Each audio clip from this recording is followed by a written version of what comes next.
Quelle est la différence entre un épuisement dû à la chaleur et un coup de chaleur?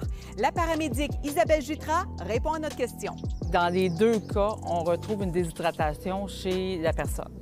La différence entre les deux, c'est que l'épuisement dû à la chaleur, les premiers signes de déshydratation. Donc, on transpire abondamment, on peut avoir une fatigue, on peut avoir des étourdissements, des maux de tête, même des nausées qui vont apparaître.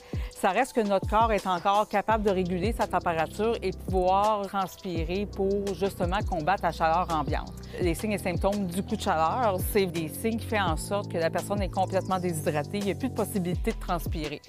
Donc, la peau devient sèche. Ça se peut qu'elle soit moite ou humide due à des efforts physiques, par exemple, mais si la personne n'est pas en effort physique, elle va être sèche. Il va y avoir un état de confusion parce que la température interne du corps va augmenter au-dessus de 40-41 degrés Celsius. Les gens qui sont exposés à des chaleurs extrêmes, ils sont plus propices à avoir un épuisement puis un coup de chaleur. Entre autres, les sportifs, les gens qui sont dans des festivals aussi, les personnes qui travaillent dans des environnements qui sont chauds, qui n'ont pas d'air climatisé, sont également propices à ces facteurs-là. Donc, on fait beaucoup de prévention chez nos festivaliers, chez nos sportifs aussi, pour justement permettre de garder une hydratation tout au long de l'activité.